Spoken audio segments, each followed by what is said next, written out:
Bonjour à tous et bienvenue pour cette nouvelle vidéo. Tout d'abord, j'espère que vous allez bien, que vous avez bien vécu votre déconfinement si vous avez été déconfiné et que vous avez passé une bonne semaine. Moi, ça s'est plutôt bien passé, hein, même si le déconfinement n'a pas changé grand-chose à mon quotidien. Je suis toujours en télétravail et pour l'instant, ça me convient très bien. Alors, ce bilan lecture, il va être exclusivement consacré au mois de la fantaisie, car vous savez, je participe au mois de la fantaisie. Je vous remettrai la vidéo de présentation de ma palle dans un petit i, je ne sais où, hein, je ne sais pas où est-ce que je le placerai encore. Mais voilà, donc ce bilan lecture est 100%, 100% fantaisie. Alors, j'ai dit 100% fantasy. Alors, le livre que je vais vous, le premier roman que je vais vous présenter, il est un peu à la frontière, non pas du réel pour les amateurs d'X-Files, mais plutôt à la frontière entre le fantastique et la fantasy. Donc, il s'agit des Arcanes d'Emera, le tome 2 d'Elina E.C., paru aux éditions Inceptio. Donc, si vous êtes fidèle de la chaîne, vous avez vu dans un précédent update lecture que j'avais adoré le premier tome et du coup je me suis précipitée sur la lecture du deuxième tome voilà, j'ai encore plus aimé que le premier. Je vais pas, voilà, je vous resitue un petit peu dans le contexte, voilà, parce que c'est quand même le deuxième tome d'une série, donc je vais pas tout vous raconter pour pas vous spoiler. Donc on retrouve Aline qui a été recrutée par une organisation un petit peu spéciale pour prendre la suite de son frère qui est décédé tragiquement dans un accident de voiture, et elle va comprendre qu'elle a un don, tout comme son frère. Elle a le don de faire passer les âmes des affres, hein, quand elles sont tombées dans les affres, vers les arcanes d'Emera, vers le paradis, pour qu'ils coulent, que leurs âmes coulent des jours heureux, si l'on peut dire. Donc voilà, on avait laissé les personnages à la fin du tome 1 dans une situation un peu critique.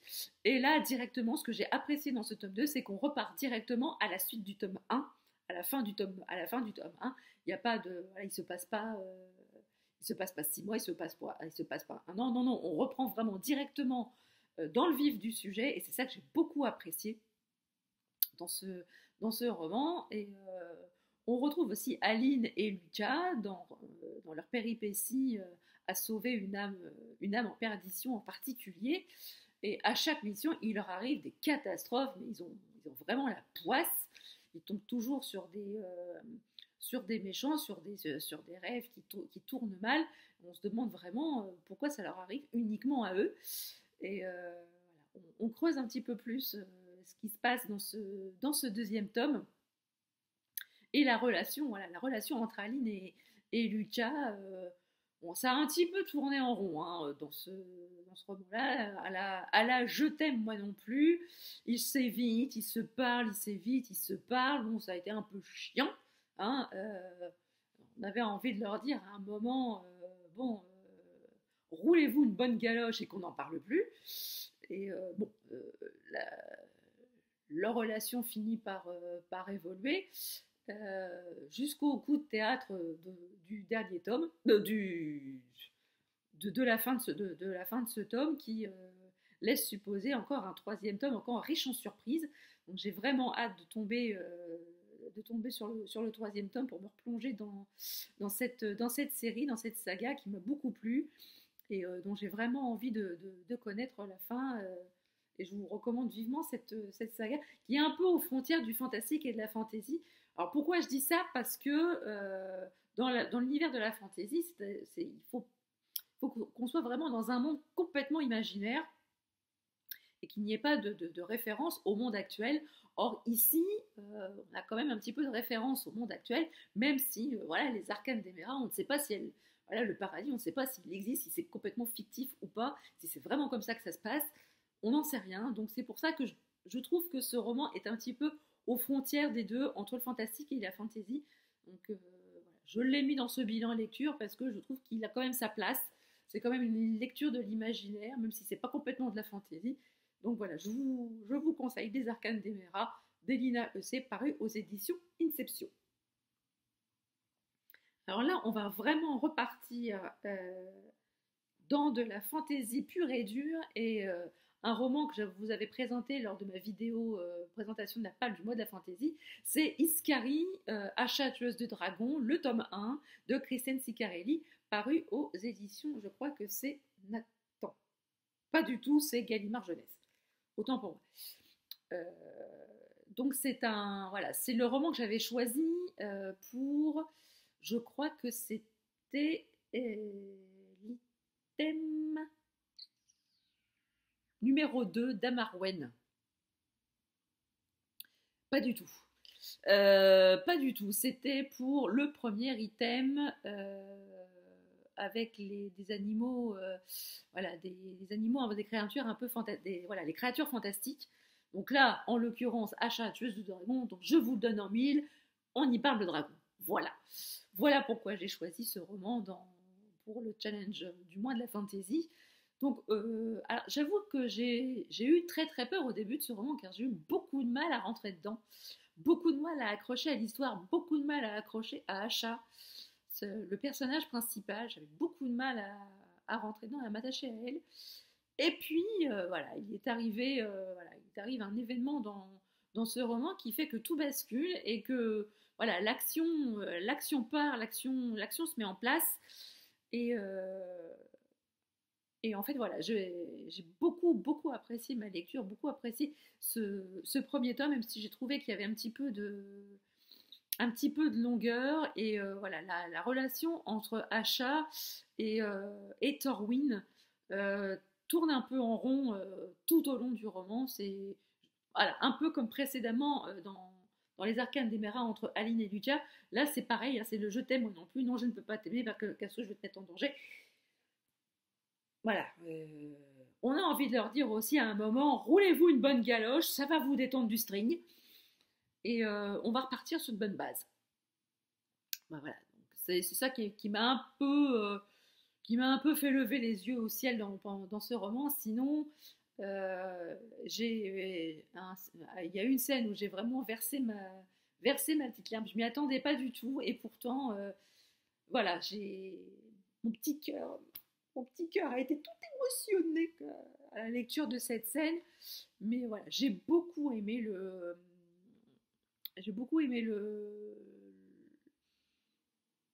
ah, le mot m'échappe. Alors, je vous tourne la vidéo après une journée de boulot. Je vous cache pas que mon neurone a souffert aujourd'hui.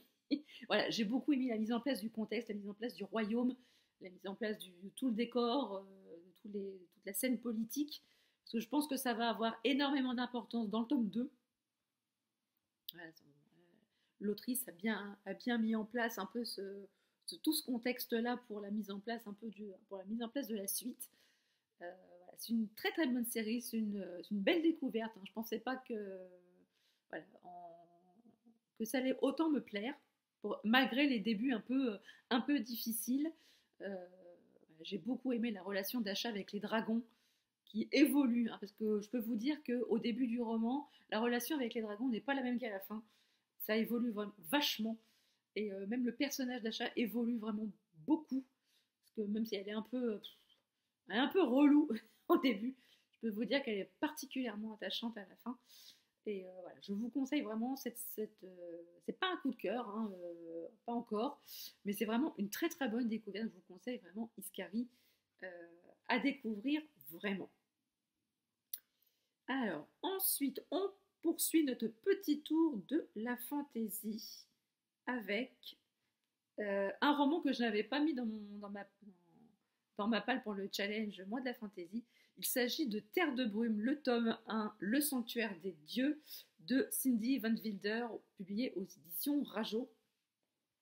Alors, il aurait très bien pu rentrer, il peut très bien rentrer même dans l'item magie. Je crois que c'est Damarwen, hein, je crois que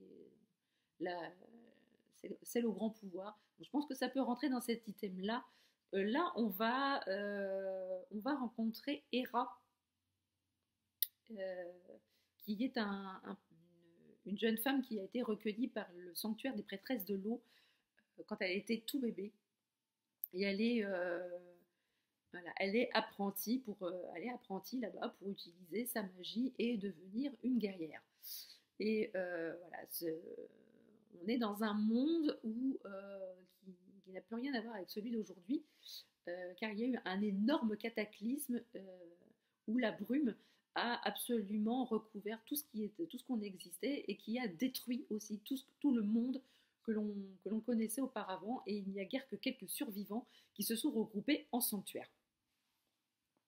Et donc on rencontre Hera qui a été donc recueillie au sanctuaire des prêtresses de l'eau, et elle fait la connaissance d'une jeune fille qui est une sœur de feu, qui elle est dans un autre sanctuaire géré par d'autres prêtresses qui elles manient la magie du feu. Je me souviens plus du tout de son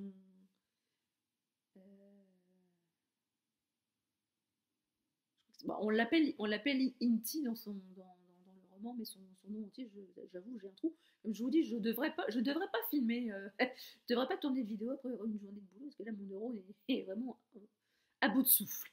Enfin bref, donc ces deux jeunes femmes vont se rencontrer, et même si de prime abord, elles ne vont pas voilà, la confiance ne règne pas entre ces deux filles, les événements vont les faire travailler en équipe et main dans la main pour découvrir et mettre un terme à la menace qui met en péril les survivants et le monde qu'elles connaissent actuellement. Il va leur arriver vraiment des aventures terrifiantes à toutes les deux. Et elles vont apprendre à se connaître, apprendre à travailler ensemble, apprendre à faire fi des différences, car même si leur magie ont une source différente, les deux sont très très puissantes, et combinées l'une à l'autre, je peux vous dire que ça fait des étincelles. Alors je sais que le feu et l'eau, vous me direz, ça ne fait pas réellement d'étincelles. Reprends tes cours de physique, ma fille. Mais voilà, quand on lit le roman, on voit vraiment qu'elles font vraiment des merveilles toutes les deux.